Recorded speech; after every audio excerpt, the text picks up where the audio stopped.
চন্দ্রেশ্বর খালকে সম্প্রসারিত করে শিলাবতী নদীর সাথে সংযুক্তিকরণের যৌক্তিকতা কি? বর্তমান চন্দ্রেশ্বর খালকে দাসপুর 1 ব্লকের বৈকুণ্ঠপুর থেকে গুড়লি পর্যন্ত 5.8 কিলোমিটার সম্প্রসারিত করে গুড়লিতে একটি 16 ফোকরযুক্ত রেগুলেটর কাম নতুন স্লুইস গেটের মাধ্যমে শিলাবতী নদীর সাথে সংযুক্তিকরণ।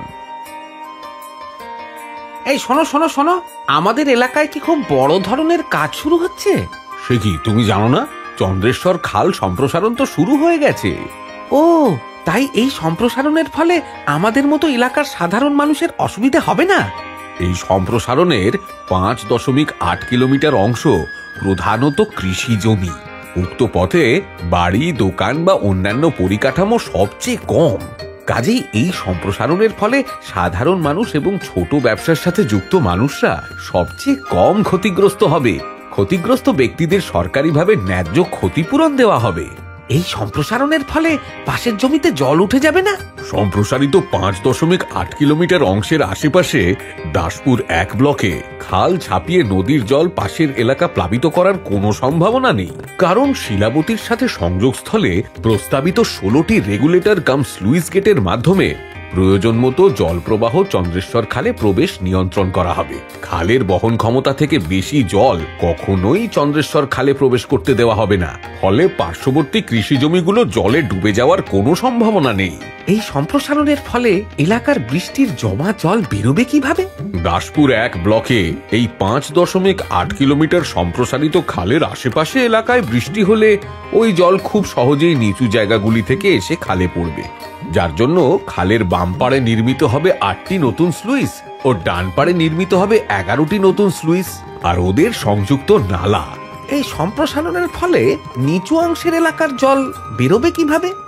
গুড়লি থেকে 5.8 কিলোমিটারের মধ্যে চাঁদপুর, ঝুমঝুমি, সুরনারায়ণপুর মৌজার নিচু অংশের জল কৃষি জমিগুলি বর্ষাকালের বর্ষার জলে ডুবে যায় এবং দীর্ঘদিন জল জমে থাকে। নতুন খাল খননের ফলে নিচু এলাকার জমির জল এই খননের মাধ্যমে অতি সহজেই নিষ্কাশিত হবে। চন্দ্রেশ্বর খালের অতিরিক্ত জল রূপনারায়ণ নদে কিভাবে ফেলা হবে? চন্দ্রেশ্বরের উপর বর্তমান 16 ফোকর গোপীগঞ্জ স্লুইসকে প্রায় দ্বিগুণ আকারে সম্প্রসারণ করা হবে, যার ফলে কোনোভাবেই শিলাবতী থেকে আসা জল চন্দ্রেশ্বরের মাধ্যমে পাশের দুই দিকের মৌজাগুলিকে প্লাবিত না করে সরাসরি রূপনারায়ণে নিষ্কাশিত হবে। এই সম্প্রসারণের ফলে এলাকার সাধারণ মানুষের যাতায়াতে অসুবিধা হবে না? খাল খননের ফলে বিচ্ছিন্ন রাস্তাগুলির সংযুক্তিকরণের জন্য 9টি নতুন পাকা সেতু নির্মিত হবে, যার মাধ্যমে দুপ্রান্তের মানুষ যাতায়াতের জন্য ব্যবহার করবে। এছাড়াও নতুন খালের দুই ধারে বাঁধ তৈরি করে সেই বাঁধের উপর দিয়ে যাতায়াতের পাকা রাস্তা তৈরি করা হবে এবং কৃষিকাজের ব্যবহৃত মালপত্র ও কৃষিজ ফসল বহনের সুবিধা হবে ওই এলাকার কৃষকদের। এর ফলে ঘাটাল পাঁশকুড়া রাস্তার বৈকুণ্ঠপুর থেকে দাসপুর কেশপুর রাস্তার ডিহিচেতুয়া পর্যন্ত সংযুক্ত থাকবে। সরকারের পরিকল্পনাটা বুঝতে পারছো তো? হ্যাঁ, সেটা তো বুঝতে পারছি, কিন্তু গুড়লির উপরের এলাকার মানুষের কি উপকার হবে? দাসপুরের গুড়লির উচ্চ প্রবাহে অবস্থিত নাড়াজোল, রাজনগর, সামাট, নিজ নাড়াজোল ইত্যাদি এলাকায় বন্যার সময় শিলাবতী নদীর জল দীর্ঘ সময়ের জন্য বিস্তৃত এলাকার জল জমা থাকে এবং বন্দরের নিম্ন গতিতে ডিভিসির ছাড়া জলের বাধায় শিলাবতীর ঘাটাল বন্দর স্রোতে ধীর গতিতে নিষ্কাশিত হয়। এই সংযুক্তির কারণে নিয়ন্ত্রিতভাবে 16 ফোকর যুক্ত রেগুলেটর কাম স্লুইস গেটের মাধ্যমে নিষ্কাশন সম্ভব হবে। ফলত উপরোক্ত এলাকায় শিলাবতীর জল থাকার সময়সীমা অনেক কমে যাবে এবং উপরোক্ত এলাকার শিলাবতীর জল, যেখানে গুড়লি থেকে ঘাটাল বন্দর স্রোত বরাবর গোপীগঞ্জ পর্যন্ত 45 কিলোমিটার প্রবাহিত হয়ে রূপনারায়ণ নদে নিষ্কাশিত হয়, সেখানে এই সংযুক্তির ফলে মাত্র 20 কিলোমিটার প্রবাহিত হয়ে রূপনারায়ণ নদে নিষ্কাশিত হবে। তার সাথে এই সংযুক্তিতে অনেক কম দীর্ঘ স্রোত বা পথ অতিক্রম করে একই উচ্চতায় নিষ্কাশিত হবে।